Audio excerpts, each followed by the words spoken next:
Hello and welcome to TheHagwon After Hours. I'm Joon. As always, I'm joined by teacher extraordinaire in English reading writing, Deanna Park. How you doing? Hello. I'm good. Thank you for asking. And today we have a very special guest, Yes. hailing from Cambridge, Massachusetts. She's in the orchestra. She's in crew. She does tennis.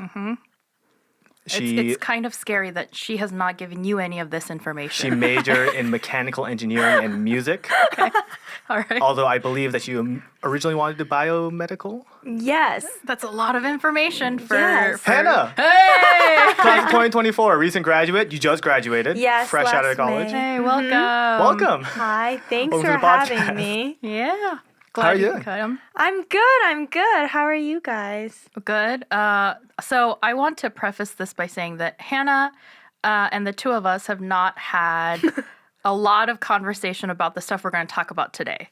So anything that Joon is able to kind of pocket out is stuff he's been able to find off the internet. So this is our opportunity to figure out what Joon really is capable of, the degree of, the caliber of damage that Joon is able to do. Damage. That's a word. Probing? Would you prefer that? I'll take damage. Okay.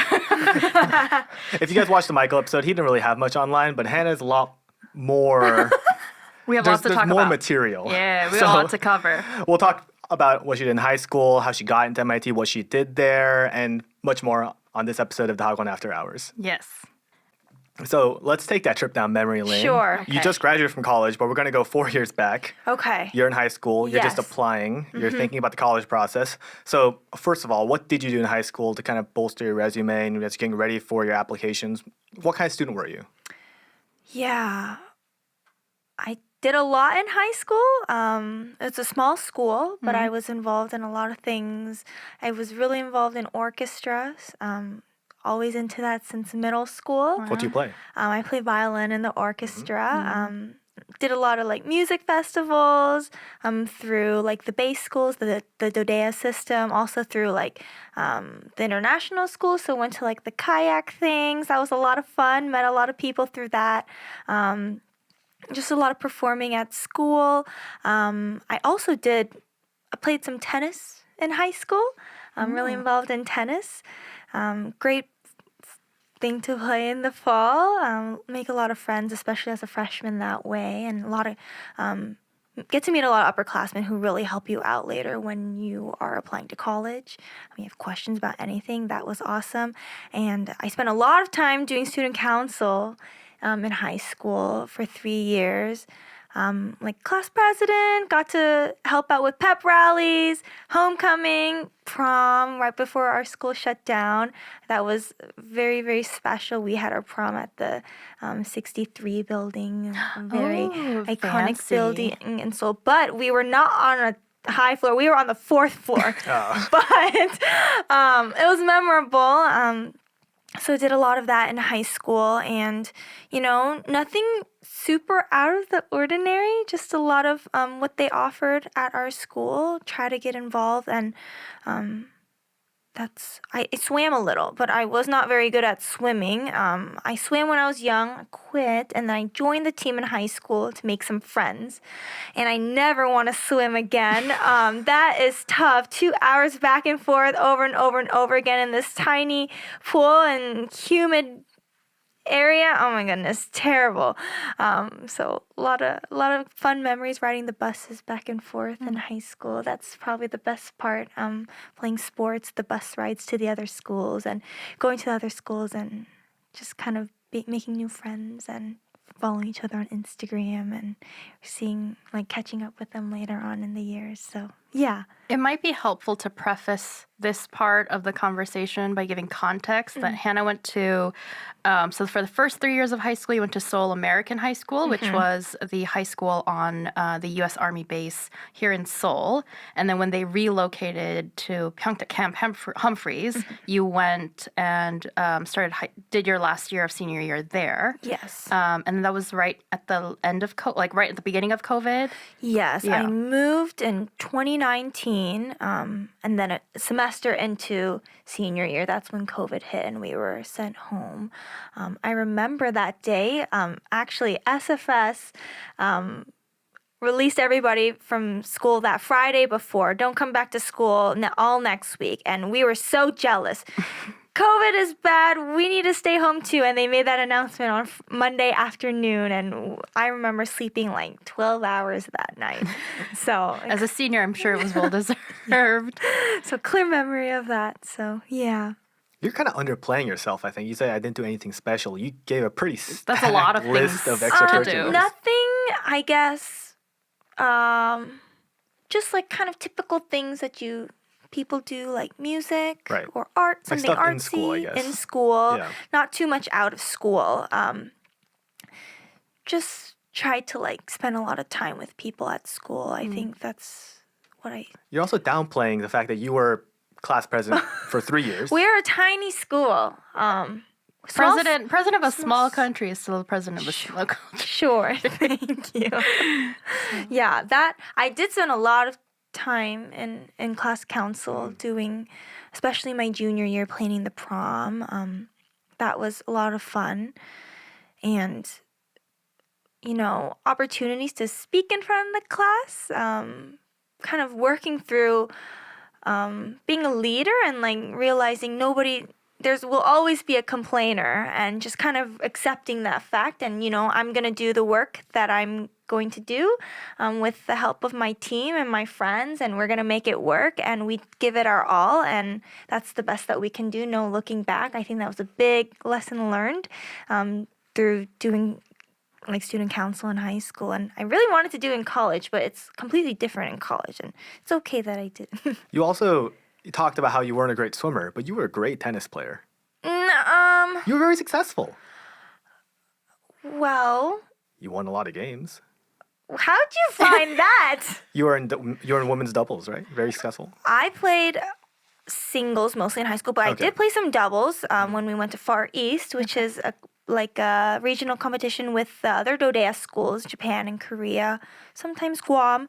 And we had a lot of fun, won some matches there. But whenever we went against international schools, we did not do so hot. But fun time. It's good to play against people who you don't see often, and good experience playing with the same people over and over again.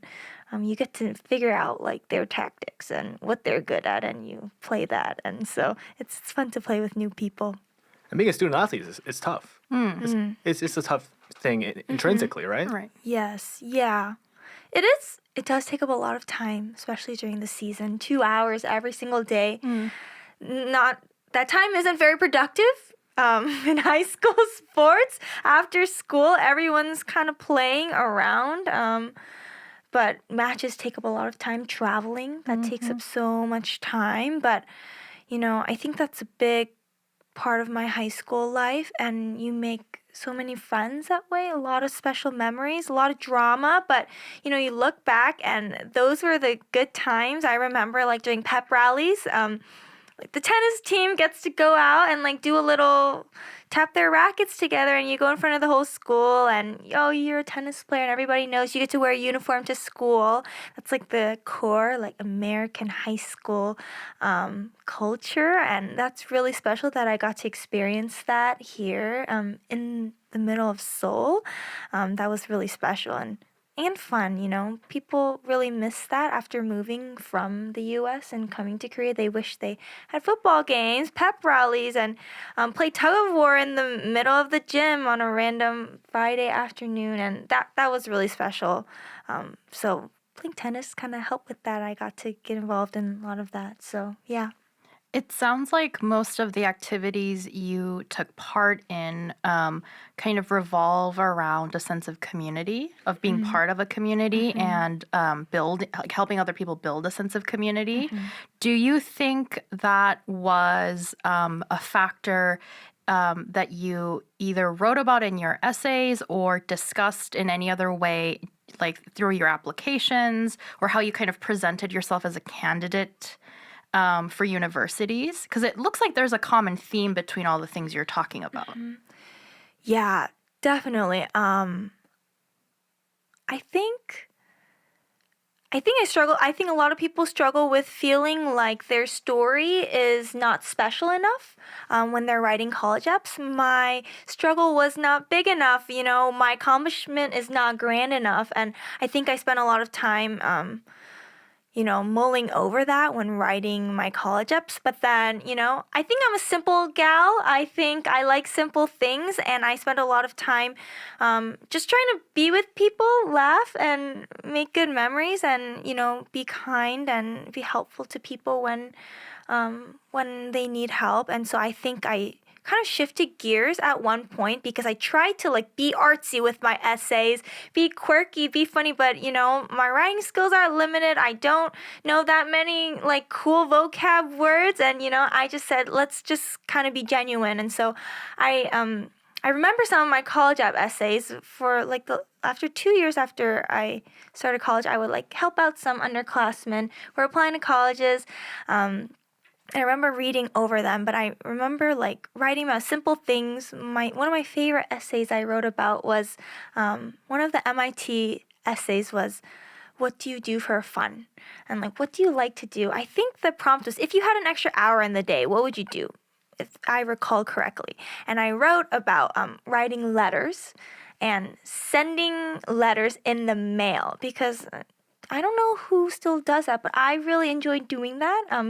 Buying stamps, asking my dad, please go get me the forever stamps, and I want to send a card to my friend who moved away. And writing handwritten letters, I wrote about sealing it, putting the stamp on it, and sending it down the mailbox, and how that's a special way for me to unwind, relieve stress, test out new fonts when I'm trying to change my handwriting, to put some stickers that I did not need from Daiso. That's a good use of my stickers and not a waste of money. And so I wrote about that kind of stuff. And my junior year, I did morning announcements at school when the school was really, really small. And one of my essays was about that's when SAS, Seoul American High School, merged with the middle school the year before they closed. And I remember enlisting a 7th grader who was my friend's sister.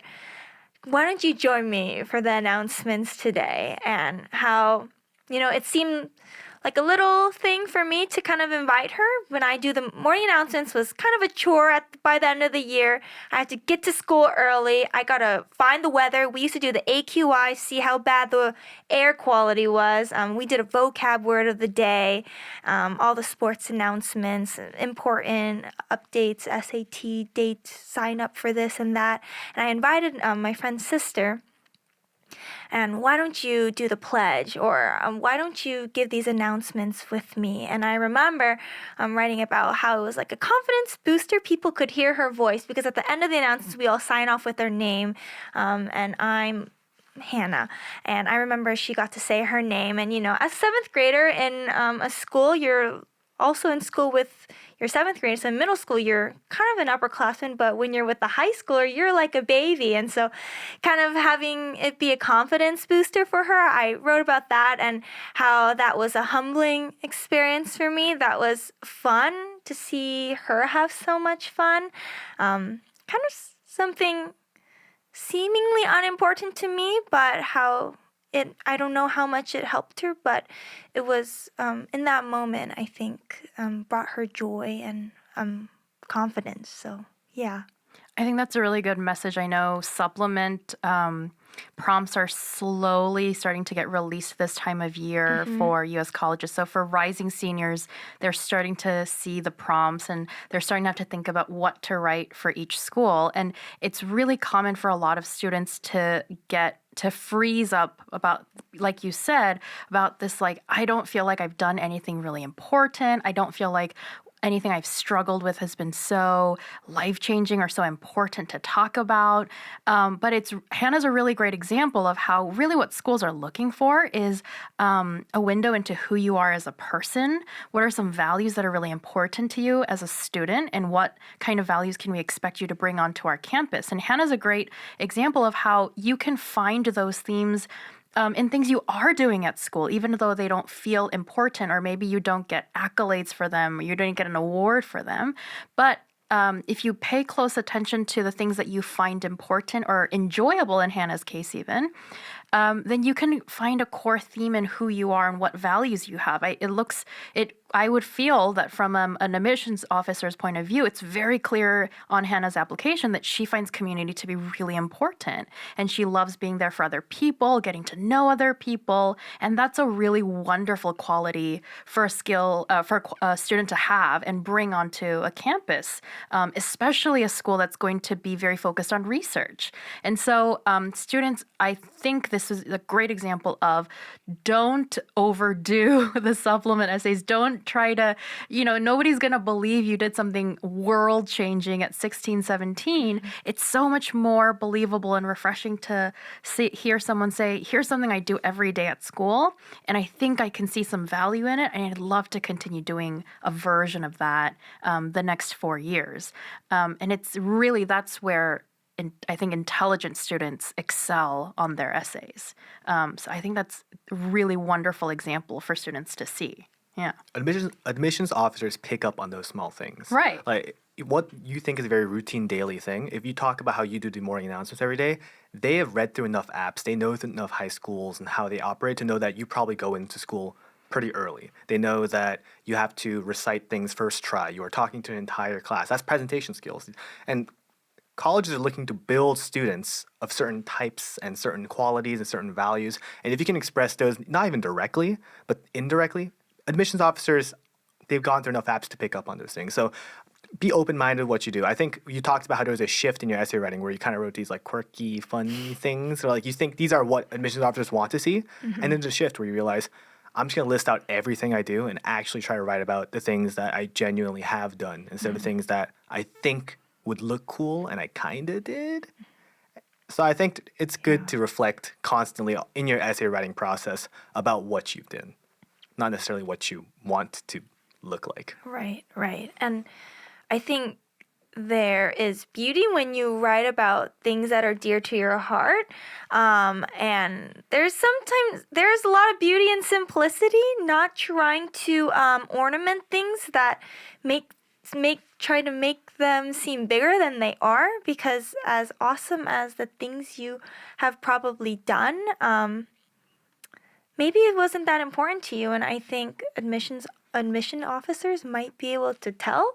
I think when you're genuine, it really shines through, because the way that you approach your essay, they can kind of tell. And when your heart's in it, your writing just kind of works out that way too. And from my experience, I think I felt a lot more relaxed and peaceful writing about how I like to write letters, because I love to write letters and I love to send mail, and don't tell my friends I sent you a letter, something's coming. I don't tell them, and I want them to tell me I got your letter, and that's so much fun. And so writing about something that you just really love, are passionate about, want to do in some shape or form later, I think that's a great starting point in like brainstorming about what to write about. So I think that's really great.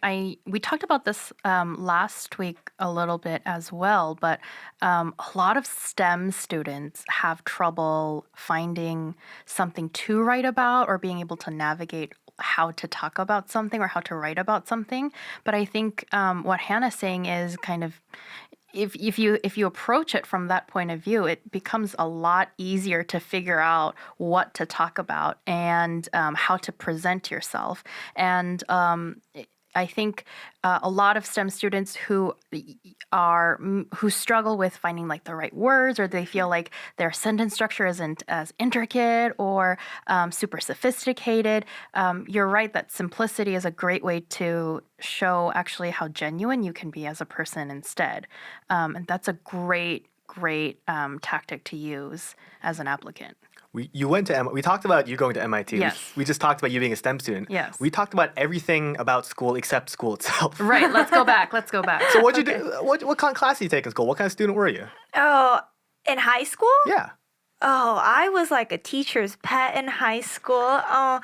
My mom is an elementary school teacher. I think that was a huge confidence boost for me growing up. I think I felt very safe at school and loved, and I think that really helped me be vocal at school, be confident, just be who I am, ask a lot of questions. I was a big question asker. Asking a lot of silly questions too, over and over again, because even if I didn't get things in high school, I studied hard, but I think I had fun. I look back to high school and I have only fond memories from high school, and I spent a lot of time worrying, I think, like later on about how to get into college and how am I going to do well. But also asked for a lot of help. I think that's a skill that I have worked on a lot in college and has really served me well in college, not being afraid to ask for help. I think coming from, like, when you start in high school and go to college, you go to a bigger pond. You're a big fish in this little pond in high school, and you're confident and you're excelling and you're probably the top and you're doing all these great things in high school, and then you go to college, all these big fish have come to this huge ocean and they just don't know how to navigate that imposter syndrome and what to do. I don't feel good enough. I don't feel like I deserve to be here. I don't know what to do. And I think I experienced that a little bit, but I kind of like try to throw that mindset away because there's nothing wrong with asking for help, and I think so many more people should do it, should ask for help when they need it and ask questions. And I think I was always a question asker in high school, and maybe not a help asker when I was in high school, but really grew to be someone like that later on in college, and that helped me get through it because it was tough at many times in college. So yeah, but in high school I had a good time in high school. I feel like I helped a lot of people. Do you feel like your ability to get close with faculty or teachers, was that helpful in any way, especially for applying to colleges? Does that play a factor at all? Yes, definitely. I was very close to my chemistry teacher, who was also my tennis coach for 1 year. And I was also very close to my orchestra teacher, close to another, my bio. He taught bio, chem, AP bio, AP environmental. He taught all these classes. I was also very close to him. I think that was awesome for me. I think really, not just with getting rec letters for college, but just helping me calm down, just kind of rooting for me. I think that's a confidence boost. I'm really big. I'm talking a lot about confidence, but really having teachers who you have gotten to know, who know you, who care for you, who support you, that just is a game changer. And I think that's not really something I experienced much in college. It's harder to reach faculty when you're in college, but definitely in high school when they're rooting for you and supporting you, I think it just helps you navigate the college app experience. My teachers didn't really help me out with college apps too much, per se. Not my high school teachers, but just kind of helping me get through that time. And I think it's always special. I always come back home, and if not all my teachers are still in Humphreys, but I go back to visit them, and I love talking to them about, oh, I remember this happened in high school. This was tough in college. I remember your class. Like, what should I do about this? Isn't this project that I did so cool? Just having someone to talk to, I think that was the best part. But definitely in terms of applying to college, when teachers know you, and know what kind of person you are outside of the classroom, just And, teachers kind of pick up on that, like on your character in class when you, just based on what type of person you are, what kind of person you are, they can like really speak to that when they write about you and write for you in your reference letters.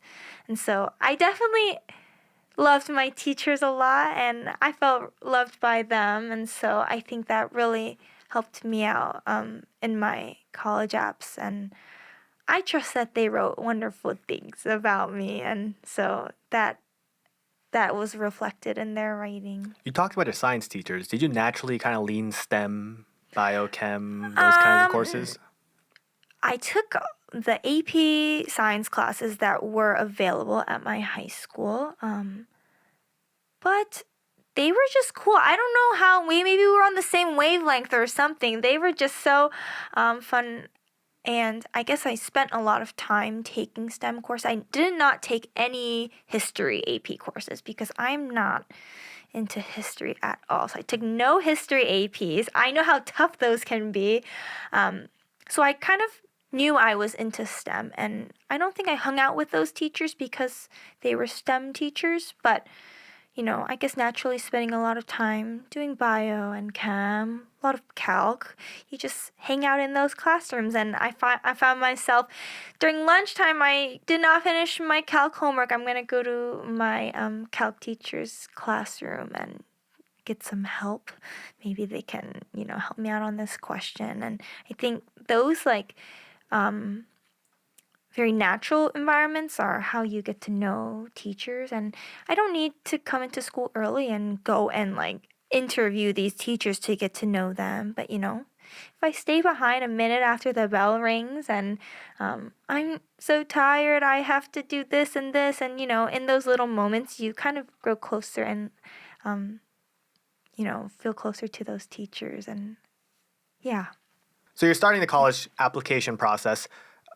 Now, knowing that you're kind of interested in the sciences, interested in math, STEM kind of areas, how'd you decide what colleges to apply to?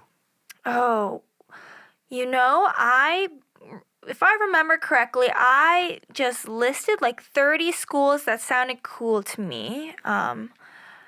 Define cool to you. Location, size, how close it was to my extended family in Maryland. Can I get to them for Thanksgiving breaks, because I'm gonna need to go home and get home cooked meals.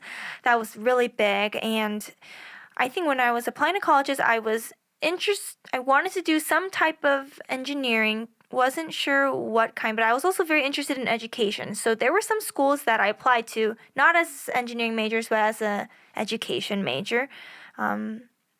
So that kind of helped me narrow down the list.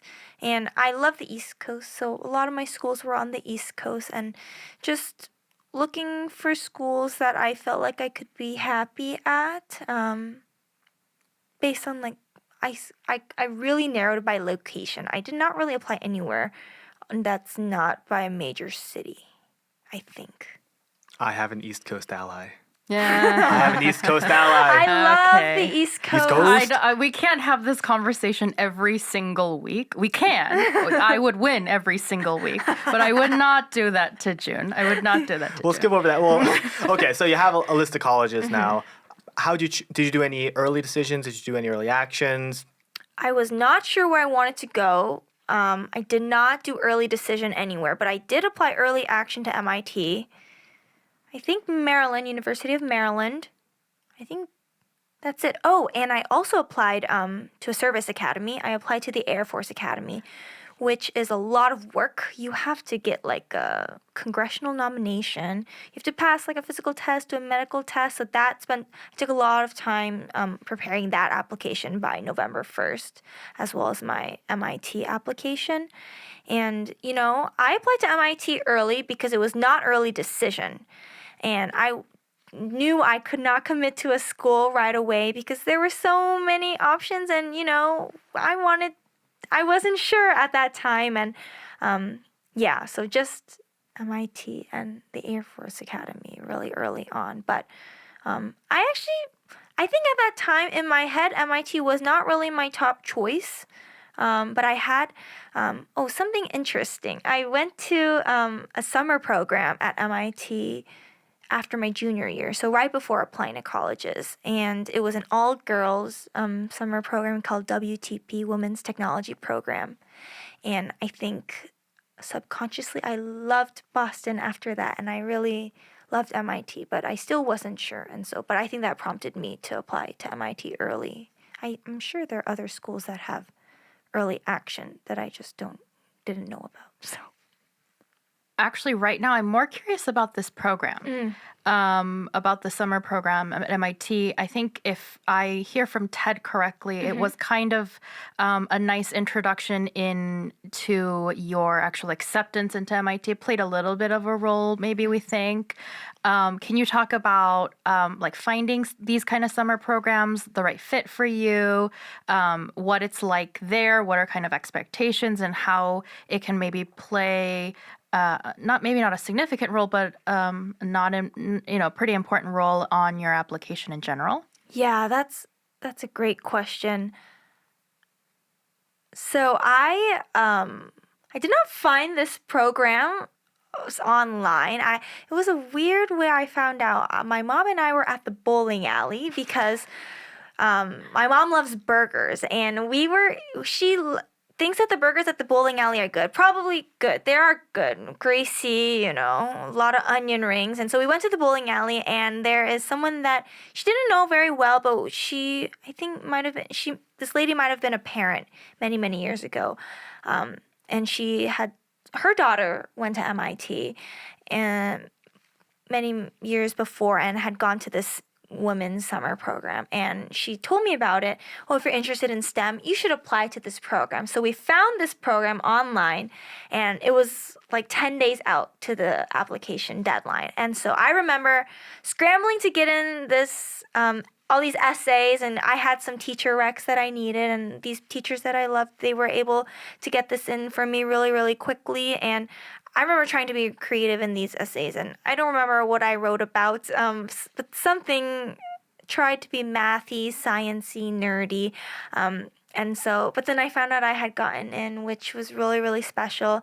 And a good way to find like these summer programs, I think, if you look on university websites, there are like opportunities for high school students, and then there are lists. So MIT has a lot of summer programs for high school students. There is WTP, which is what I went to. They have RSI, which is a really prestigious, like research-heavy summer program. There's something called MITES, which is a minority-focused summer program for a month or two at MIT.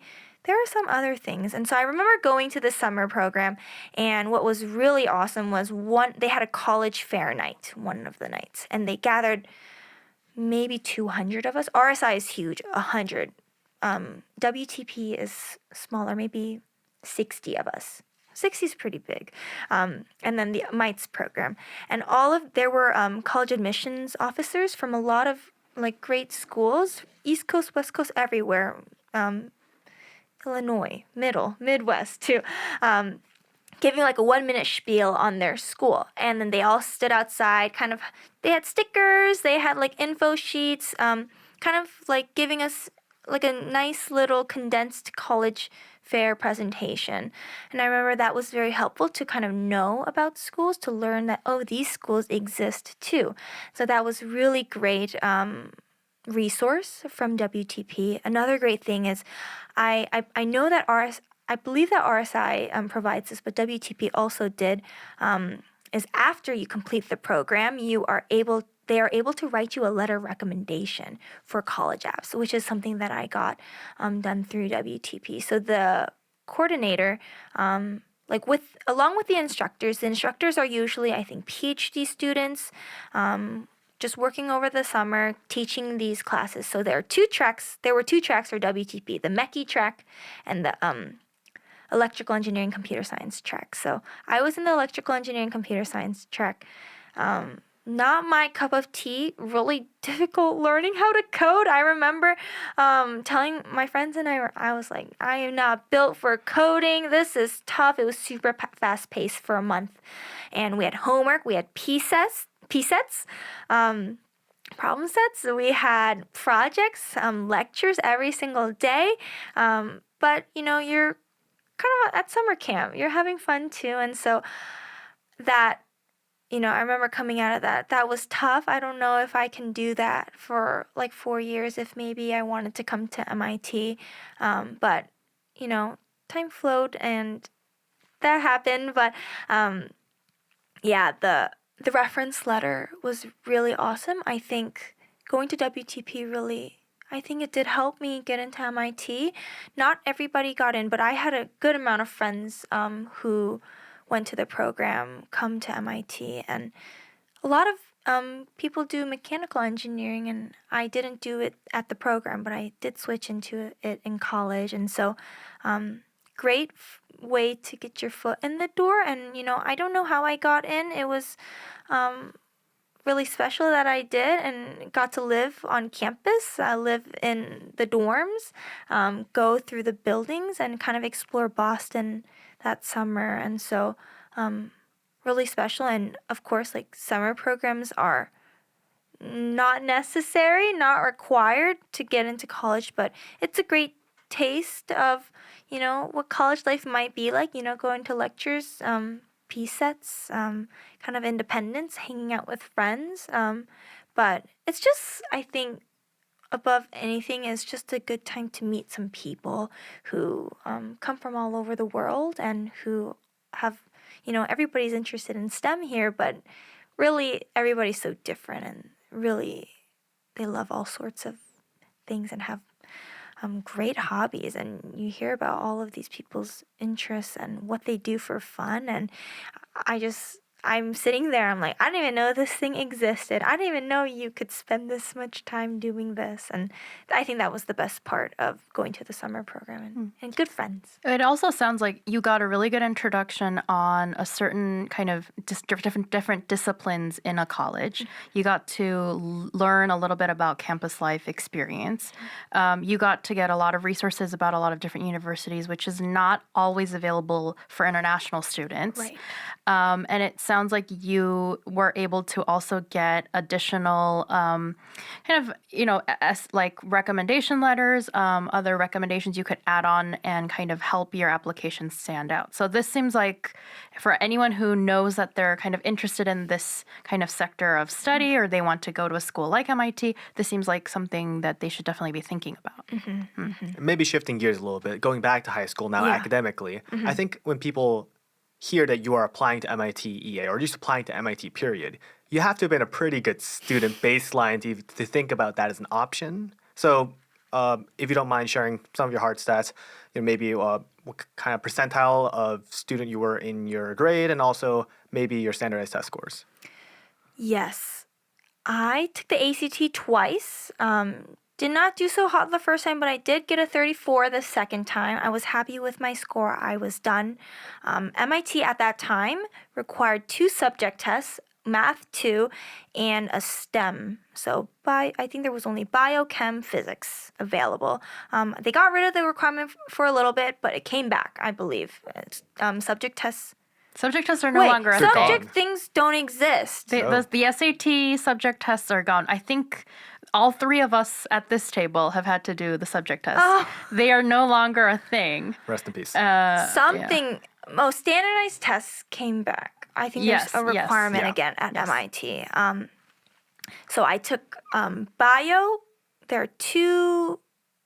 You took SAT to bio and 2C math. Yes, and then I took the ACT. And then in terms of schoolwork, GPA, I took, I think, almost 10 APs, maybe 9 or 10. I was not valedictorian or salutatorian, but when I moved to Humphreys, I think I was 3rd in the class. I don't think I found out officially, but I think I was 3rd. That's very high. So out of 120 of us. So your valedictorian was Adeline, right? That is this year. Oh, really? Yes, that's the 2024. Oh no, June! Oh, my Poor research. research No. skills. We've seen the bottom Dang. of the barrel.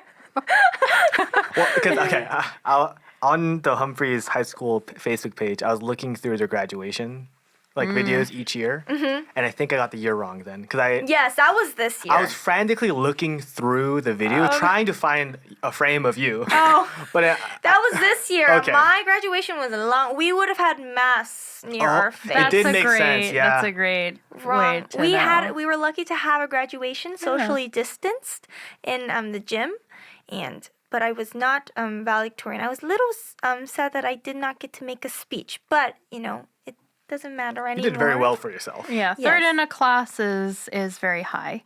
Lots of APs. 10 APs is a lot of APs. And you said no history, but I'm guessing you did non-STEM APs as well, a little bit.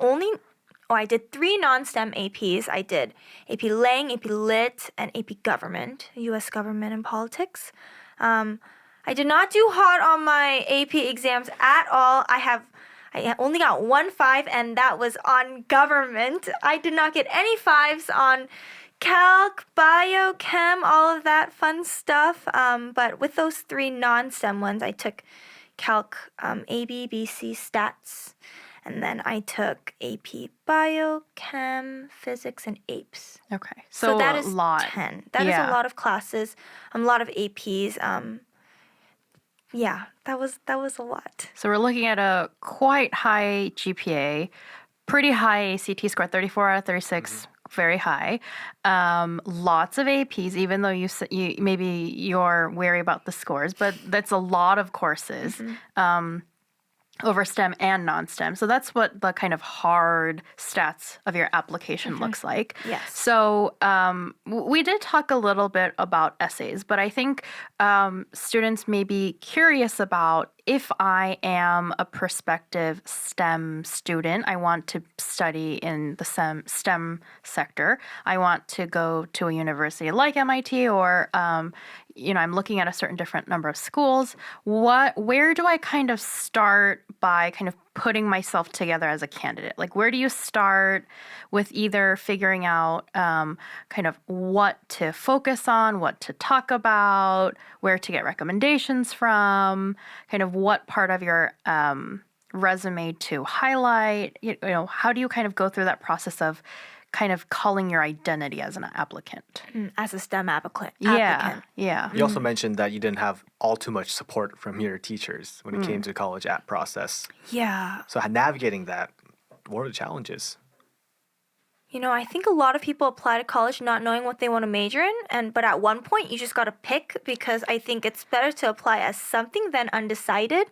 And I think that is what I did a little bit. I applied as an environmental engineering major because I did not really like physics at the time. Physics is tough. I don't really like it still, but kind of you just have to pick sometimes. I think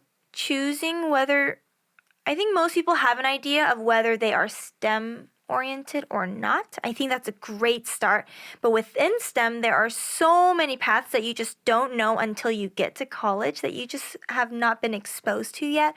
And I think that's the beauty of being a first year in college and undergrad, kind of hearing about what all these upperclassmen do. And, that's something I've never heard of. Like, for example, like data science. I've never heard of data science, but everybody's heard of like CS. But data science and CS are related.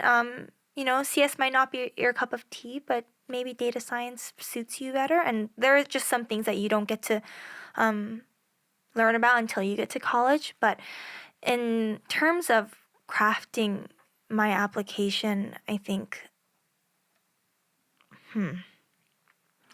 If you're stumped, it's okay. I'm going to take a second. Oh, here's something that I thought was really interesting. So I think there is this notion that if you apply as a STEM student, all your extracurriculars have to be STEM oriented. You have to do Science National Honor Society. You got to do a Science Club. You got to do Math Olympiad, Science Olympiad.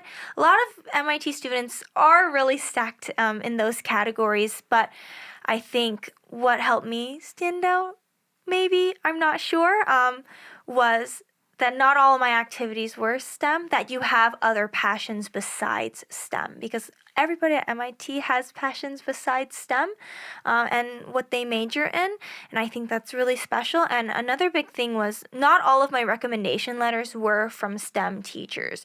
I wanted to have my government teacher write one of my reference letters, because sometimes, the humanities teachers can kind of highlight different things about you as a person and your character that STEM teachers might not be able to do as well. And so, you don't have discussion and like debates in math class, or sometimes you do. We did a lot of the times, but like literature teachers can kind of see a different side of you as a student, and that they're probably really great at writing as well and can write a beautiful reference letter for you. I think that was helpful for me. I think that was able to, my teacher was able to show kind of a different side of me and my character, and I think that was helpful. Not everything had to be STEM, because to be honest, none of my extracurriculars were STEM oriented. I did music and sports, and it's kind of hard to tie that in to math and science and technology and things like that. And even if I try to find a connection there, it's going to be hard to write about it, because that connection isn't very clear to me. But for a lot of people, an extracurricular like music, being in orchestra, is also very mathy and, very logical, and you count a lot and subdivide. And so maybe people wrote about things like that and that helped them stand out. But for me, that connection wasn't so genuine. I chose not to write about anything like that and just stuck to what came naturally to me. I think I would like to do a little spiel about standardized testing. Go back a little bit. So you took the ACT, you took it twice. You didn't study for a really long period of time. It wasn't super drawn out. What kind of, if you want to jog your memory a little bit from meeting ACT for the first time, like starting to study for it, and then taking it twice, what are some difficulties with this exam that you felt were things that you had to kind of jump over, like hurdles to jump over, things you had to figure out, or things you had to spend maybe a little more time to learn? Were there certain difficulties, or were there certain things that you felt were you had natural strengths for this that were fit for this exam? And to begin, when did you start? Yeah, that's a good point too. I started studying for the ACT probably June June or July right after sophomore year. So summer after sophomore year, and I finished the ACT by December. I think I took it in October and November. October and December, and it was short, 6 months, pretty intense studying over the summer, a lot of practice tests. I was pretty consistent with math and English. I think those were my strong sections. I preferred the ACT over the SAT because the sections are shorter. The questions seem a lot more straightforward, especially the math and English sections. They're longer, a lot more questions, but you're just kind of working through all of them one by one. And I really preferred that fast-paced turnover. The SAT's kind of a little bit more drawn out than I'd like. And so I think that's why I chose the ACT. I just want to add in that what Hana is discussing right now is the paper 1600. Yes. So Hana was taking the ACT when the SAT version was the paper SAT. This was like the 80-line long reading section and like the 50-minute long math section. Yes. Now that we have the digital SAT is at some point slightly shorter than the ACT now, but just for reference, this is what we're comparing. Okay. But yeah, no, that's totally valid, I think. And this is also, I just want to point out one more thing. I hate to say that I told you so, but this is the ideal study schedule for a student taking a standardized test, Yeah. which is you start at the beginning of summer, you study for all of summer, you take 2 exams in the fall, and then maybe you take a January or February, and then you should be done, which is also how I did the SAT.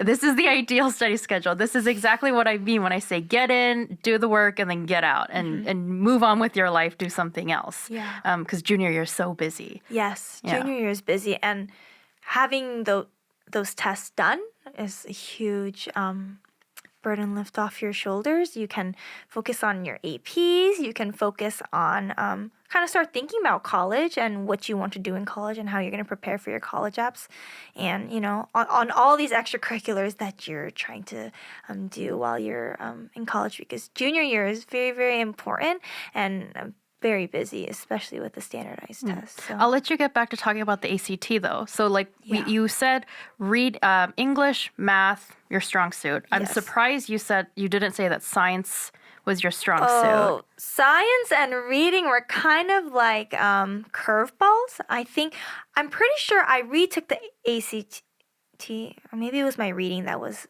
kind of not great the first time. But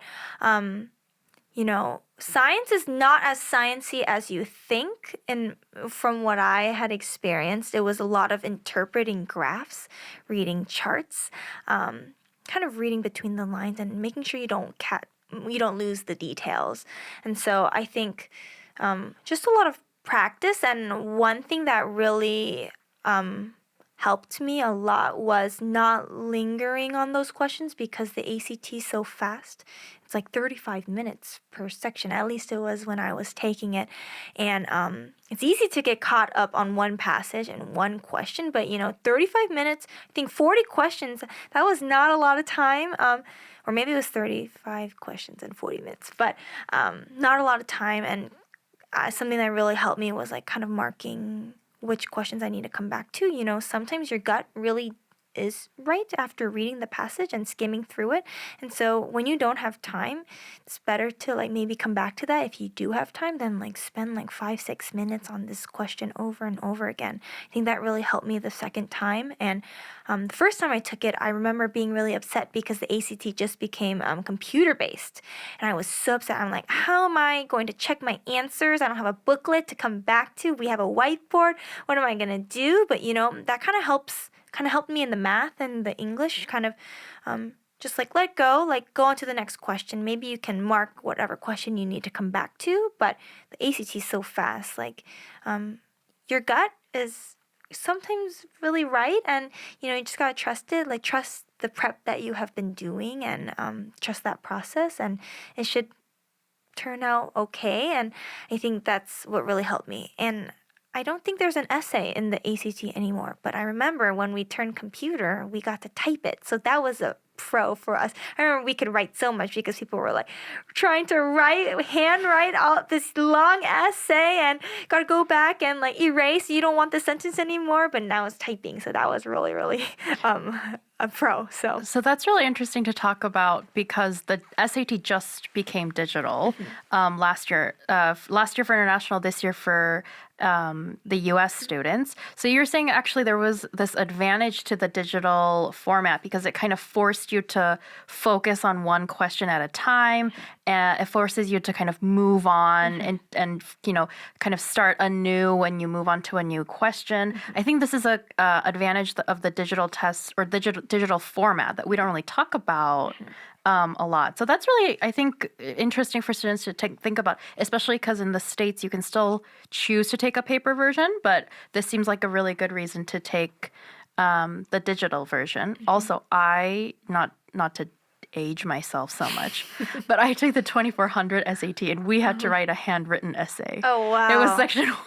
I remember practicing that, and I did like maybe 2 or 3, and I said, I can't do this anymore. I'm not going to practice. I'm just going to wing it. It was awful. But going back to kind of talking about the ACT, you mentioned that a lot of practice, like repeated practice was super helpful. Is there anything else in terms of maybe a specific section or a specific study skill that you had to focus on during those 6 months that you had to really kind of work on to increase your score for a certain subject or maybe a certain question type? I think just repeating the sections in that time frame. You know, sometimes when you have like those workbook questions and you just work through them, it's helpful but not really helpful, because like having the time crunch and practicing with the time crunch is super helpful. Not cheating yourself when you are setting that timer and practicing all those 35-40 questions.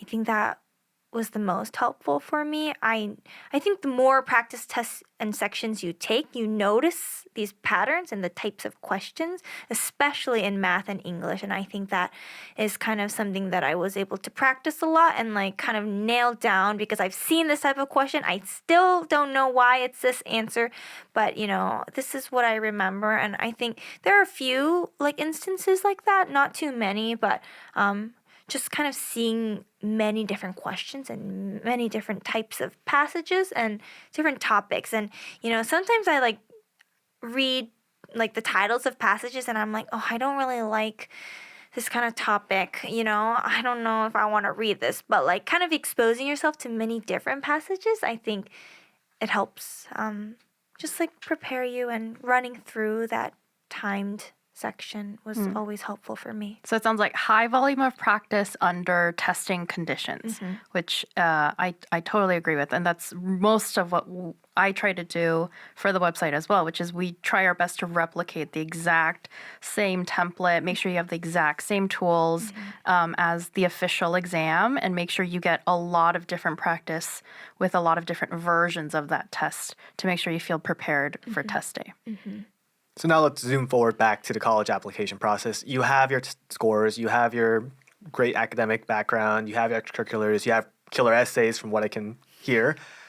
Now, can you remember any of the other colleges you applied regular decision to, and what kind of was like your cycle? How do things unfold?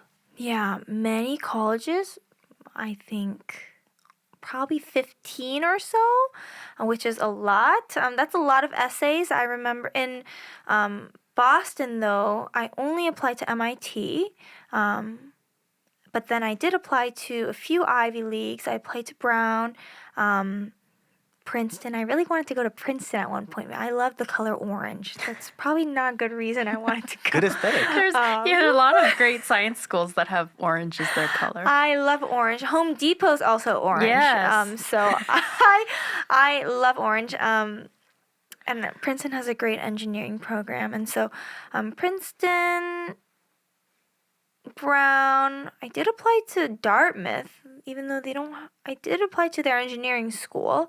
I think that's it for the Ivies. And then I applied to Vanderbilt, I really thought it was beautiful there. I applied as an education major there. So Vanderbilt, and then in that area, general East Coast area, University of Maryland, Johns Hopkins. I think that's it for the East Coast. Oh, and then Columbia. I applied to Columbia. So when you were writing this list, because these are all really great schools, was your list predominantly reaches? It sounds like maybe you had a smaller proportion of safeties. So I considered Maryland a safety. We were like residents of Maryland, so it's like in-state. And then I applied to some UCs so I think San Diego I considered as a safety, and I applied to Northeastern. So at that time, Northeastern was considered a safety. I don't think it's really a safety anymore. It's pretty tough to get in there now. And so about 3 safeties, and then I guess not really any target schools. By early January, I knew I had gotten into the Air Force Academy, so that kind of lifted a lot of burdens. I think I took some schools off my list. Or maybe I had applied to everything. I don't quite remember. But then a lot of them were reaches, many reaches. And then on the West Coast, like Stanford, I think I did that one like the last minute for fun because I thought it was beautiful there too. But I really prepared for the Berkeley and UCLA applications, all to their engineering departments. So, yeah, a lot of reach schools. Yeah. So by January, you knew you were in the Air Force. But when did you know that you got into MIT? Pi Day. So I was Oh. Pi Day. It's an awesome day. I applied early, so I got deferred early action, and I was sad. That was on in December, and then I kind of forgot about it. Didn't really send any updates. You know how you can send updates, but I didn't. And What then happened to your other EA? Maryland, I got into Maryland, and so So you had an acceptance. I had an acceptance, right? So I knew I was, and I found out about the Air Force Academy, and I was I had a very good shot of going there as well. I really liked it there, and so I was happy with that. And so Pi Day rolled around, which is pretty early for when they release decisions. Like March 14th is kind of on the earlier side, so I was stoked. It was 2 in the morning, and my parents, that's when like the trend of recording your reactions was a thing. I have this like terrible video, like underneath, like terrible angle. I had to record it 3 times because my portal wasn't opening, even though it was time to open, and the decision was ready, and it kept on crashing, and I was like, this is weird. So I re-recorded the video, and then the 3rd time I found out that I got in, and I was so happy. I was like so excited, but still not sure if I was going to commit to MIT at that time. Yeah, I was going to ask, how did you end up making that decision? I also applied to Wellesley, which I liked Wellesley a lot. And so that's, I guess, the other Boston school. But in the end, I did get a few acceptances. I got into Brown, actually. Ted thought that would be a good fit. So I got into Brown, got into MIT, and then I really liked Wellesley, and then and the Air Force Academy. So those were my top 4 picks. I did get into UCLA, I think. UCLA, University of Maryland, and that's it. And then I got waitlisted, I think, almost everywhere else except for Stanford and Columbia. I did not get it. Oh, Vanderbilt. Vanderbilt's rejection letter was 1 line long. I am sorry. Wow. I remember that really clearly. It's very succinct. So I remember I was listening into a webinar at Wellesley on, how to pick where you're going to go.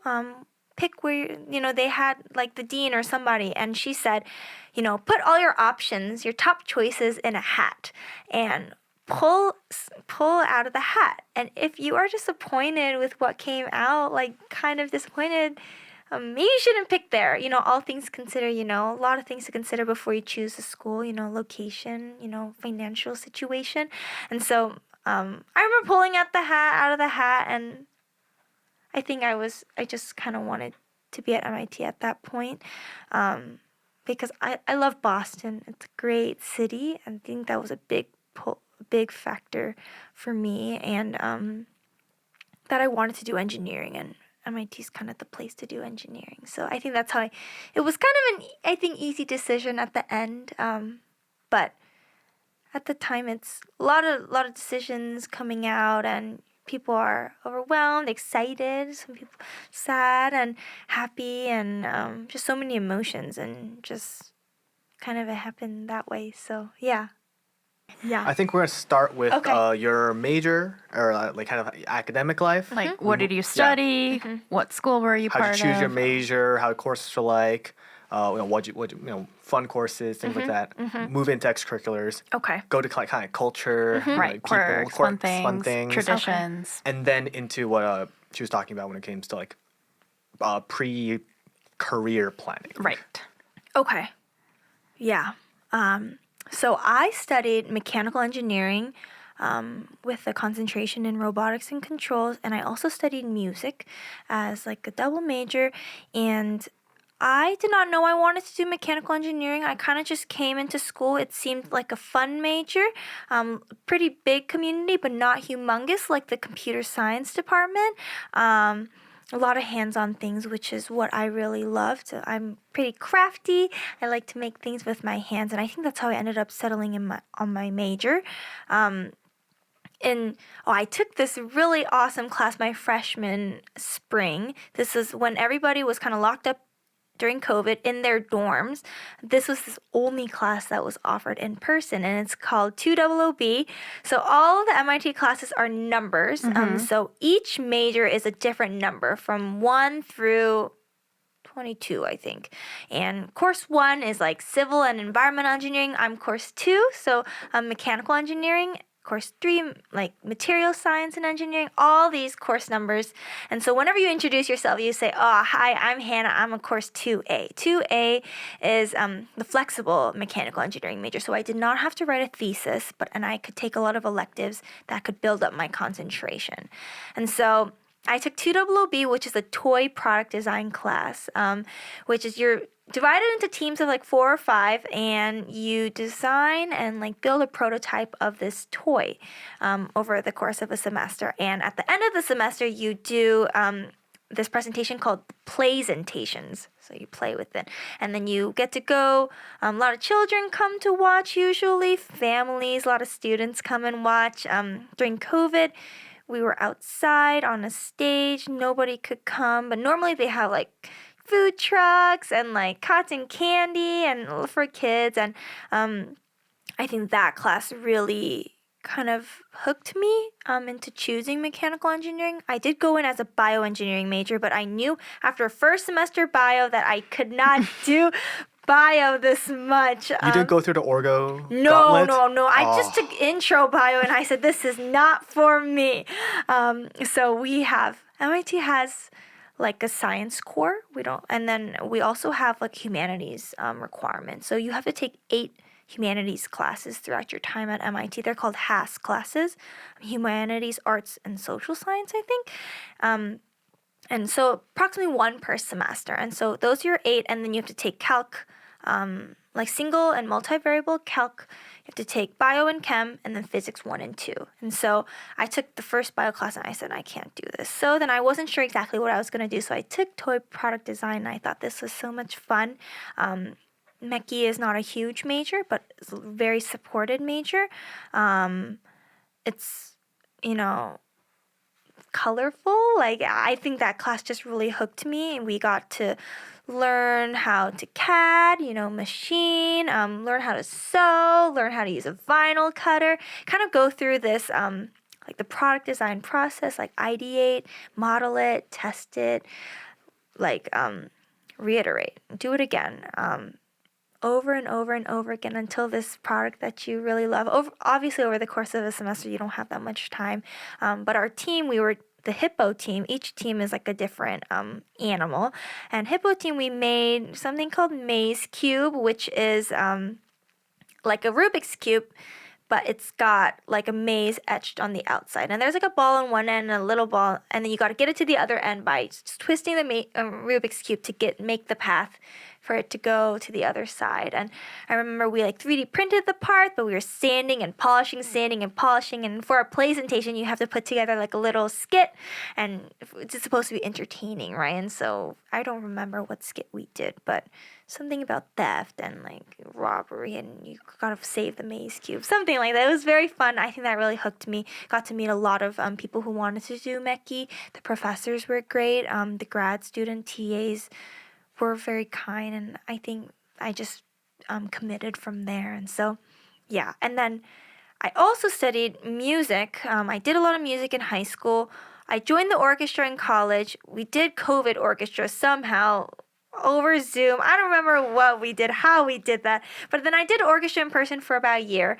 The time didn't work out. It was 7:30 to 10 p.m. twice a week. And I loved it, but that time was too precious. I needed to go to office hours, and I wanted to like piece out with my friends, and I stopped orchestra, but I continued this music major, which was super like a great break from all of my technical classes, and I loved it. It's not a performance major. Like, you don't have to practice your violin like 10 hours a day to get this major. You do like theory classes, history classes, electives, and you do have to do 2 semesters of performance, but like I had already done that through orchestra. I had some of my music classes done through my humanities requirements. So it was just a few more classes to get a minor, and then it was so fun. It was a few more classes to get the major, and it just happened that way. We have to take like communication intensive classes, so like some pretty heavy writing classes, and those were a great break from all of the problem solving and piece sets, because I took one of my favorite classes was a Beatles class, and there were maybe 7 or maybe 9 of us, and we would just come and to class, listen to an album the day before class, and we would just talk about the album. That sounds so much fun. It was so I'm a awesome. huge Beatles fan. Oh my gosh, it was one of my favorite classes. And we talked about all sorts of stuff. Not just the music, we didn't analyze the music or anything like that, but we talked about like, what was happening in the world during that time. Right, cultural significance, Summer of historical Love. context. Exactly. And, what the impact the Beatles have had on like music today, and the way they dressed, and then the way like the cover art. And what do you notice about this picture versus like the cover of Yellow Submarine? Like, what does this mean? And that was one of the best classes I've taken at MIT, which is kind of funny to say, but really, really great break. And so people loved that class, and good way to just rest too, because it's not too intense of a class. It's just supposed to be something that you enjoy. Yeah, and I think it sounds so interesting because I don't think that is a class I think someone would have taken when they tell me they were a mechanical engineering student at MIT. Mm-hmm. So it seems like really out of left field. Mm-hmm. And so did you feel like the program at MIT, it looks like offered you a lot of flexibility in being able to pursue like a diverse set of interests at once? Yes, definitely. So with that humanities requirement, everybody's also required to have a humanities concentration.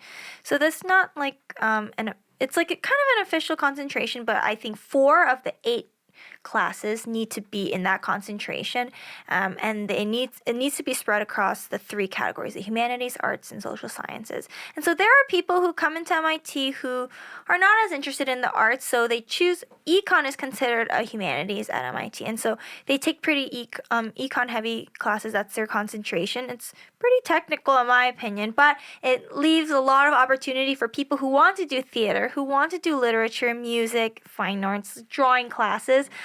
Just do that and kind of enjoy their time, because the humanities classes at MIT are really awesome too. The music classes were great. I know people who do theater, who do literature, and it's a great place to do that as well. So MIT, like the curriculum really sets you up for you to kind of explore as well. So. Right. Also looks like evidence that they're looking for students with diverse interests as well. Yeah. And then outside the classroom, you were also incredibly active. Ooh. You were an athlete. Ooh. Yes, I walked onto the crew team my junior year of college. I had wanted to do this for a while. I missed it sophomore year, but I'm glad I joined in junior year. That's when I met 4 of my really, really close friends. We walked onto the team together. The walk-on process is fun. It's intense. You are walking onto MIT's Division 3, except for rowing, because I think there are only 1 or 2 divisions for rowing. So I was a D1 athlete. I was on the lightweight women's crew team, which was the highlight of my last 2 years. We practiced every day for 2 hours. We lift twice a week. Wow. And it was a lot of time, but a good way to stay active and to be on the Charles. The Charles River is beautiful. My favorite thing about Boston. And kind of be healthy and, you know, I'm a big believer in like sound body, sound mind, and kind of getting outside. Get some vitamin D when the sun's out. You know, a lot of people, I feel like at MIT, I wish they spent more time taking care of their bodies, you know, going outside and taking a nap outside and getting some sun. And that crew was a great way for me to do that and stay active, like in a very disciplined way, because I had to show up to practice. We used to have afternoon practice from 5 to 7, but then this year we switched to morning practice. The crew's normally in the morning, so 6:30 to 8:30. So I got to be up at 6 and at the boathouse ready to stretch at 6:15. So I woke up at 6:05 and I somehow got to the boathouse at 6:15 right across the street. But really, really special. And I didn't really race, but I learned how to row, which was really fun. And I recommend anybody who can walk onto a crew team to try it. I've never done a team sport really, so that was like you kind of have to move with everybody. It's my first team sport. And so I think rowing, a lot of people pick it up in college. So if you want to become a rower one day, you can. It's never too late in college. Not what I'm gonna do, but good thing to learn. So Walk on and finish 10th in the lightweight 4+ as bow seat at the head of the Charles. okay, that was we were 10th out of 11. I think what I find, but really what I find most interesting is like I think a lot of people junior year of college feel very set in their ways, like the environment, and to be in a mindset of like, hey, here's a new sport I've literally never done before. I've never done anything close to it before, but let me walk on and see if I can do it. And I think one, it tells me what kind of a person you are, but two, I think it tells us what kind of a place MIT is, that students feel open and safe enough to do that. I think that's really wonderful. I think there's a reputation of especially tech schools to be very super, we only do tech. Right. That's why we right. don't do any of the majors. Everyone there only does STEM clubs, robotics, engineering, all that. But it seems like any other place where a lot of people, a lot of diverse interests, and you can really do whatever you want as long as it's there. It seems like they make an active part of their program to really encourage students to do that. That's really really cool. And outside of sports, you also did a lot of stuff in labs. You did a lot of research. I did spend a lot of time doing research. Started freshman year. That's when I did not know what I wanted to study. So I joined a brain and cognitive sciences lab. I loved it there. I did a language processing project working with toddlers. I love children. So we did a lot of Zoom behavioral tests. The project was to see if toddlers at that age are learning so many words at once. And do they know that what they hear are real words or not? So how do they, comprehension, how do they really learn the words and understand it? And so I did a lot of video editing and audio editing with Sesame Street, and having the audio speak forward, and I would reverse it. And we would have all these videos set up indicating when the audio flips or not, and then we would show it to the kids. This is like the very, very early stages of this project. I was helping a grad student and kind of like coding where, if the child was looking at the screen or not.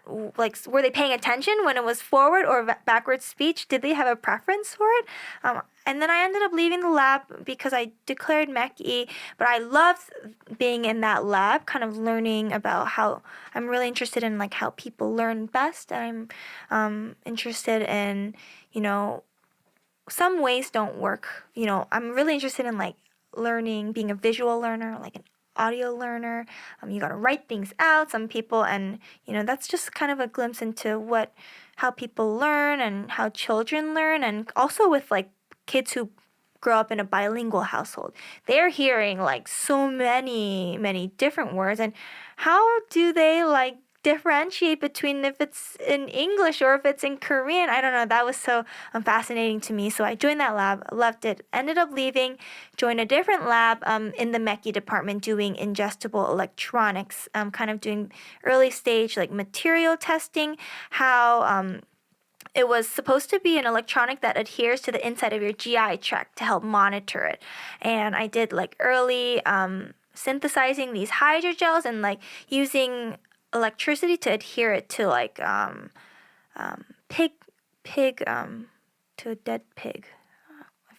To a dead pig skin, and seeing how well those conditions, like how long I applied the voltage, how high the voltage was, did those conditions affect how well this hydrogel would stick to the tissue.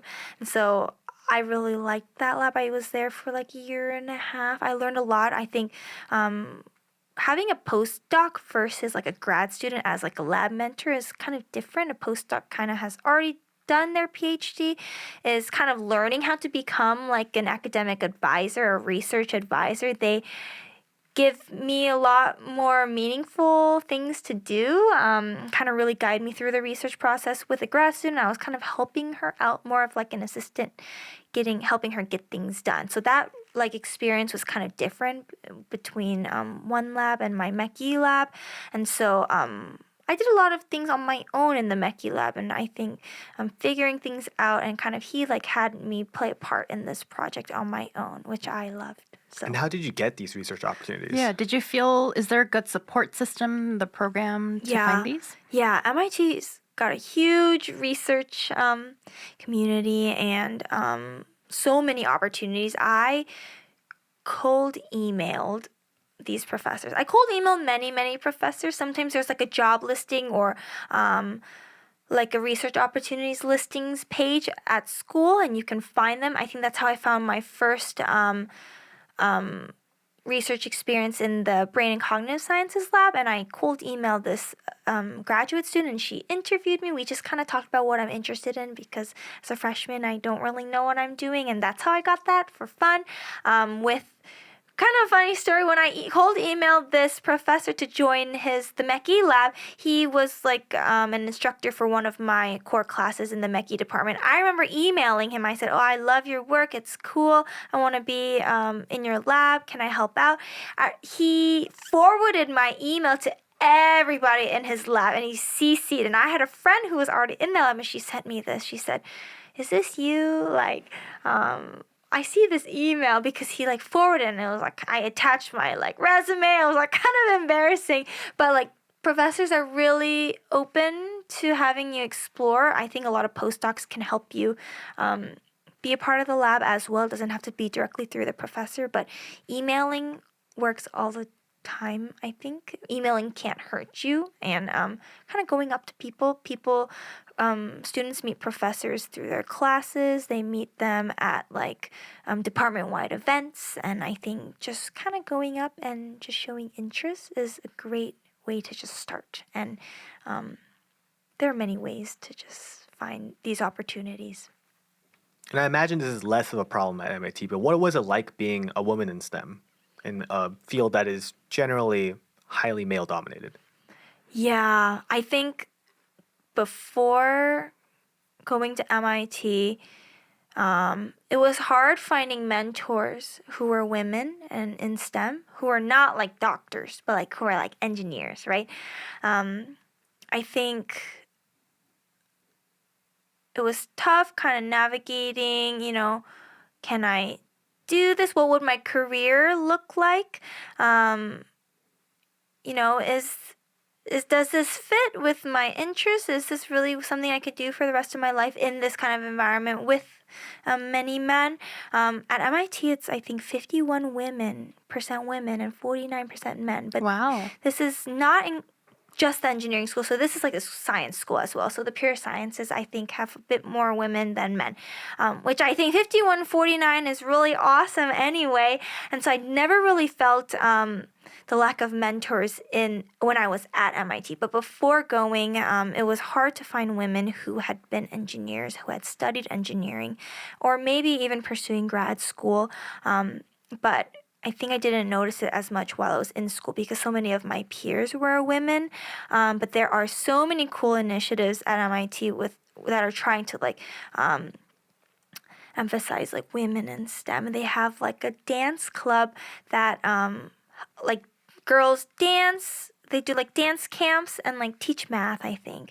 And then they do like SWE, Society of Women Engineers, does a lot of cool initiatives for girls, like women and networking, like coffee chats, webinars. Those things are really, really awesome. And I think I wish like later on that I could like be a mentor for young girls who want to build things and like build rockets and planes and ships and all these cool things with their hands that, a lot of women are starting to do it and you can do it too. So You are now moving on to grad school.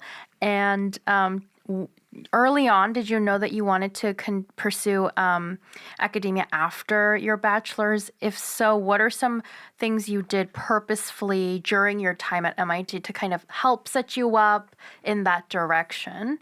And then maybe are there any things that we need to know about MIT that, this is your floor to give us all of the inside scoop on anything interesting or fun about the school? Convince high schoolers to go to MIT. Yeah. convince high As if they don't school- need more No, convincing, I but mean, it is MIT, but it's nice to know that there are some fun things about it. Yeah. Okay. So I was not sure that I wanted to go to grad school early on in undergrad. But what was helpful was kind of just exploring. I did an internship, like an industry internship after my sophomore year. I worked at GM at the General Motors, like doing safety performance engineering. So watching car crashes and like analyzing the car crashes, that was really fun. I didn't love it that much, but I think that kind of started me thinking about grad school. I knew I wanted to do engineering in the healthcare field, but that wasn't really what I had done in undergrad. So I thought maybe I need to go to grad school to get some experience in that before maybe going into that kind of industry. But then I hear, you don't need to do what you studied as a job. Later on I can maybe become a software engineer and pick up coding somehow and get that job, but I don't need to do mechanical engineering. But I really enjoyed my research experiences more than taking classes. Obviously, going through grad school, you need to take classes, but later on it becomes very research heavy.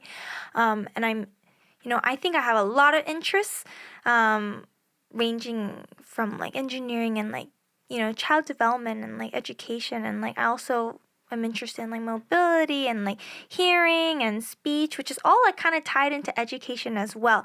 And so I think grad school was a great place to explore that as well. And so I think that's why I chose grad school in the end. The classes are just a hurdle that I have to get through before getting to the fun research. But research is very intense in grad school, I heard. And so if you love research, I think grad school is a great option. And after grad school, you don't always have to go into academia and become a professor, do a postdoc and become a professor. You can always go into industry. And there are a lot of like industry positions that require like higher degrees. And so there are people who are not interested in teaching at all, and become a professor, but they just go to grad school, go do a master's or a PhD because the job that they want to do in like R&D later on requires like a higher degree. So there are a lot of people like that, but I'm not sure which boat I am in yet after grad school, but I thought research was fun and a good place to do that was at grad school. And so in terms of preparing for it, I did research, and I did research after junior year as well. I joined a different lab at MGH, which is the Mass General Hospital, doing like biomedical optics, which is like lasers and like scanning like your body with lasers and light, and kind of doing a project on like noise and like biomedical images in a method called OCT, which is it's kind of like ultrasound but with light. So it sends out the light beam and it bounces back and whatever, it analyzes that and creates a photo. And so that was fun. That was like really intense, like very technical lab, but kind of different from what I had done working with like children in my first lab and a lot of like mechy focused stuff. It was optics is something I've never done before, but I just joined this lab because the reason I joined this lab was I had applied to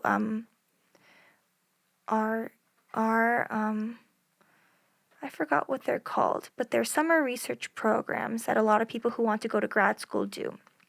And I applied, this was on a whim when I was like, oh, maybe I do want to go to grad school. I should do research over the summer. I applied to this.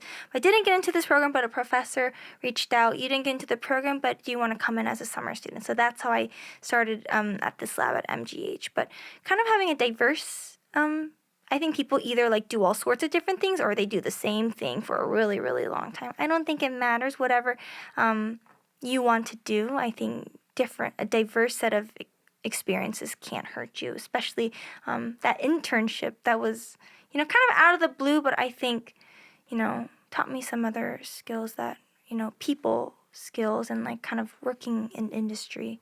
So, yeah. Now sell MIT. We want to buy it. What's fun at MIT? The culture, the people. What's your takeaways? If someone asks you, how was college? Oh, fun. College was fun. My senior year, junior year and senior year those 2 years were really fun. One thing I love about MIT, we have a banana lounge. Ooh. It's kind of gross in there, but they have boxes and boxes of bananas just laying there, and you can take, a bunch of bananas, and people take them before exams. People sleep in the banana lounge, do work at the banana lounge, but I always go get bananas there, and it's right across the hall from one of these big lecture halls. So banana lounge is always crowded. Whenever someone comes to visit me in Boston, I always take them to the banana lounge. That's probably one of the best things at MIT. Never run out of snacks when you're there. They have tea and coffee there as well.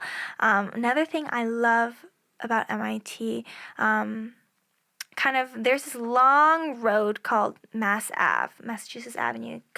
It goes through the bridge, which takes you into Boston, right? And Mass Ave cuts campus in half with like the life side and like not as life side, campus studying side. All the academic buildings are on the other side of Mass Ave. So I really like crossing the street, and like once you cross the street, it's like all the labs and classrooms, and it's no fun, and you're like miserable going to office hours. But then you cross the street back, and then you go back to your dorm, and you can sleep and go eat. Another thing that I loved, I guess love-hate relationship, was office hours. I lived in office hours my sophomore and junior years, getting a lot of help on my P-sets. I don't think I could have graduated without going to those office hours. That's a good way to meet professors, meet TAs, grad students, other students. I think I really took advantage of all the office hours that were available. That's the best time to get your P-sets done and really like kind of get one-on-one help, because I was like someone who like didn't get it during lecture, and I needed someone to kind of give me the lecture again in office hours. That was really wonderful. I took full advantage of that. Something that's fun about MIT, there's this acronym called IHTFP. So it stands for, it's got two double meaning. I hate this like effing place. But then there's the when you graduate, everyone kind of changes that, and I have truly found paradise is the other meaning with IHTFP. So I definitely feel like I had the first meaning in my head when I thought about school for the first like 2-3 years, but really like when I thought about graduating and it's time to leave, like it's the latter meaning, and I've got great friends that I've met, all nerdy. My friends love to play poker. I learned how to play poker. I go running with my friends. Watch movies. We love to do karaoke. A lot of my friends love to sing in the car. really fun thing. Oh, and there are, just some nerdy things that MIT really cares about, like Pi Day. There's like a huge celebration for Pi Day. Tim the Beaver. Oh, Tim the Beaver is our mascot. His name is Tim because MIT backwards is Tim. Right. Okay. So Tim the Beaver comes Sure. out on Pi so Day. inventive. It's so much fun. Everybody Creative. gets mini little pies, and Pi Day is a holiday because it's like admissions day. A lot of fun things, activities, snacks, raffles happen on Pi Day, and it's a fun day on Pi Day. And things like the eclipse was a big deal at MIT. Professors knew that students were gonna leave, not come to class because they were gonna go watch the totality, which is what my friends and I did. And that was a long drive. We were stuck in traffic, but that's a big deal. It's handing out the glasses. A lot of people skip class to go watch the totality, like 4 or 5 hours away. So, yeah. Okay. Quick hits, just Yes. because I did cyber stalk you. What? In all honesty. Brief responses. Okay. Asian Christian Fellowship. Okay, so I was in ACF for just 1 year. I left ACF and I joined a different Christian fellowship called RUF, Reformed University Fellowship, which was like a big community for me for my 3 years, kind of like a spiritual community. Helped me find a church and find friends. A really good mentor from RUF. Pretty close to the chaplain, and it's good time to get homemade meals, go on picnics and activities with the group. And so great resource, nice break to go to like some fellowship time during the semester. So Tell me about Professor Emily Pollock. oh, she's awesome. She is the music advisor. I took 3 classes with her. All the music seniors take a senior seminar, senior fall on Fridays from 2 to 5, and that's like 10 of us. And she every year a different professor leads it, and like the theme is open. The professor decides the theme. So the theme for our class was music and power. So we talked about like music and the power it has on our emotions and the power it has on politics and like the power it has in community and all sorts of the different topics. And we would read like musicology papers that were really intense and dense every week and kind of discuss it. And we ended up writing a big paper about it later on in the semester, kind of on our own research project. But Professor Pollock is awesome. We call her Emily. A lot of our professors let us call them by their first name. So Emily, she's like someone who like really cares about the student outside of the classroom, and always had snacks in her office. Come stop by and we can chat. I'll give you some snacks. And she just cared a lot more about us outside of the classroom, outside of our majors and what we study, and just really wanted to like be a support system for us. And she was awesome. I really liked her. I took her I had her for a class in freshman fall, and then like later in sophomore year, and then as a senior. So she was great. And last thing, you talked about a couple of the courses. Tell me about Sway. And the pictures will be up here, but I found these pictures online. Oh, they're so cute. Where'd you find And this that? one. That's me. Oh. Okay, so Sway. This is great question. So all the Mechie, well, not all the Mechie seniors, but there is this big senior design capstone class called 2009, which is called Product Design Processes or Product Engineering Processes or Product Something Processes. We call it 2009, so I don't know the real name.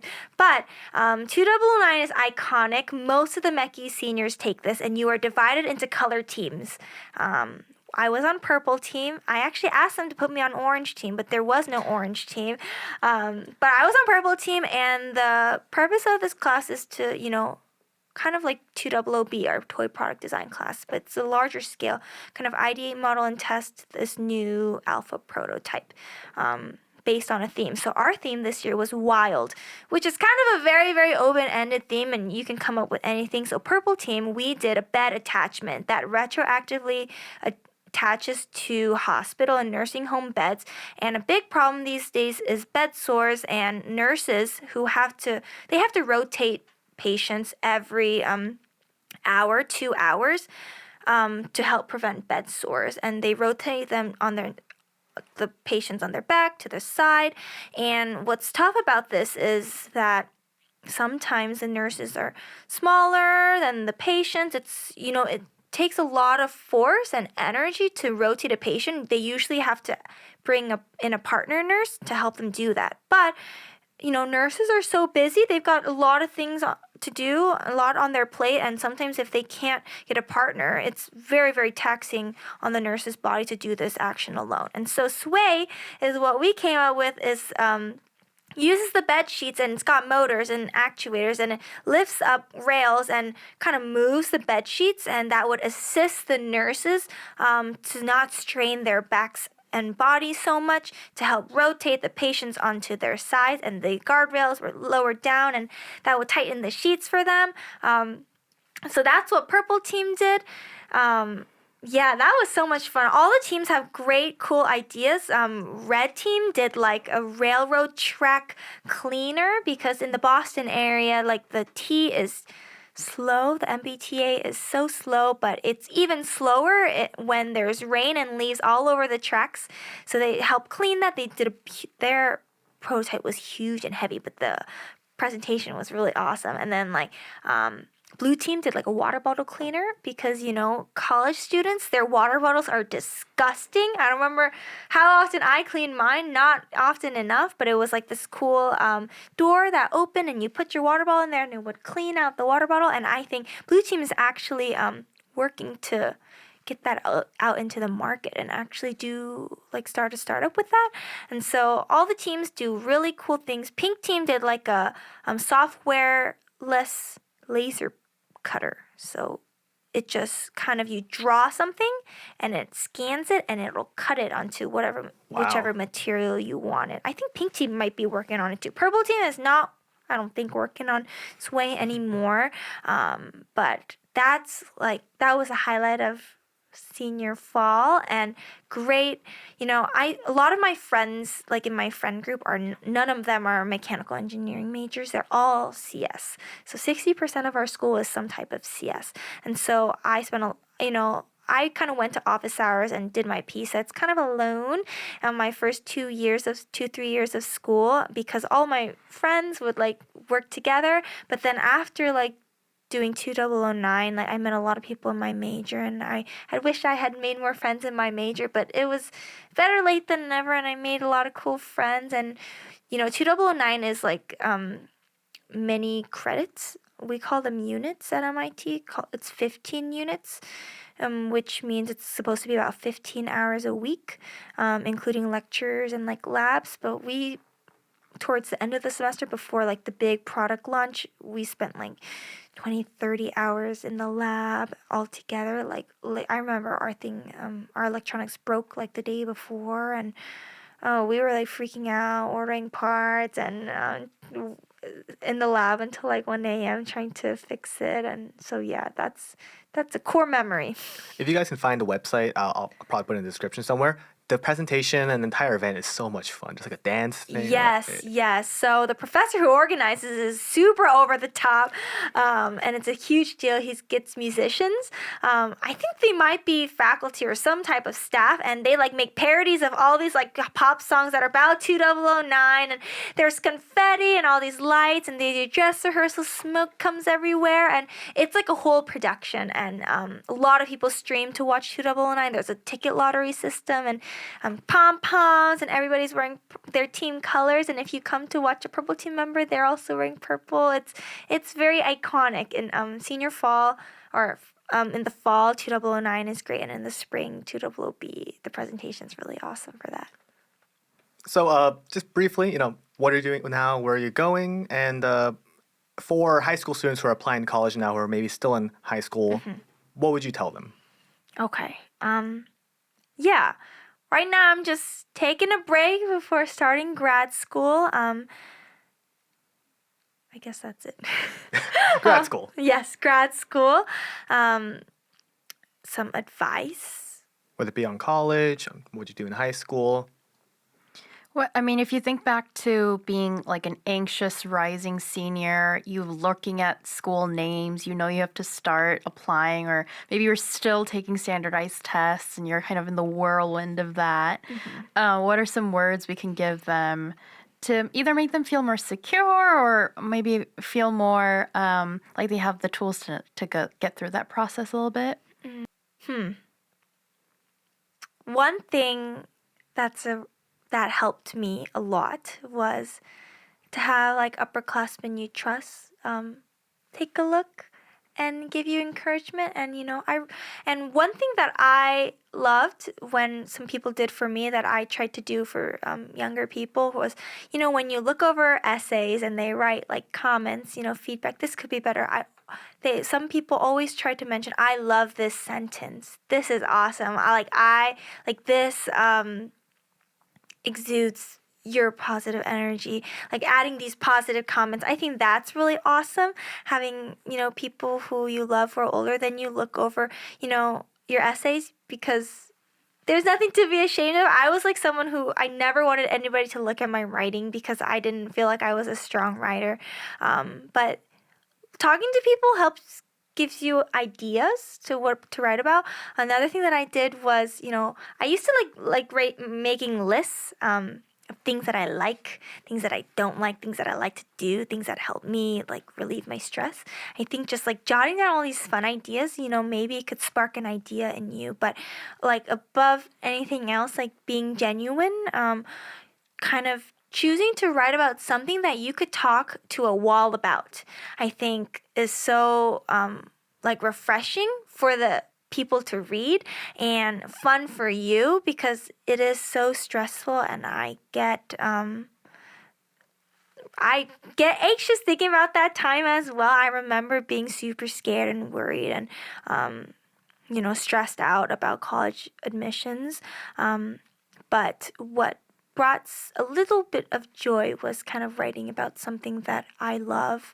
And like I said, you can talk to the wall about this maybe for like 5-10 minutes, and you can give a speech about it right now. Maybe there's like an experience like that in your life that doesn't have to be world changing or grand or like curing something, but if it's like dear to your heart, it's, I think, worth taking a shot at writing about. And who knows, maybe it could really produce a beautiful like application that way, a beautiful essay that way. And that would be my words of advice. And I don't know, that was a tough time. That's kind of hard to It's hard for everyone. It's hard for everybody in that time. And but All things will pass.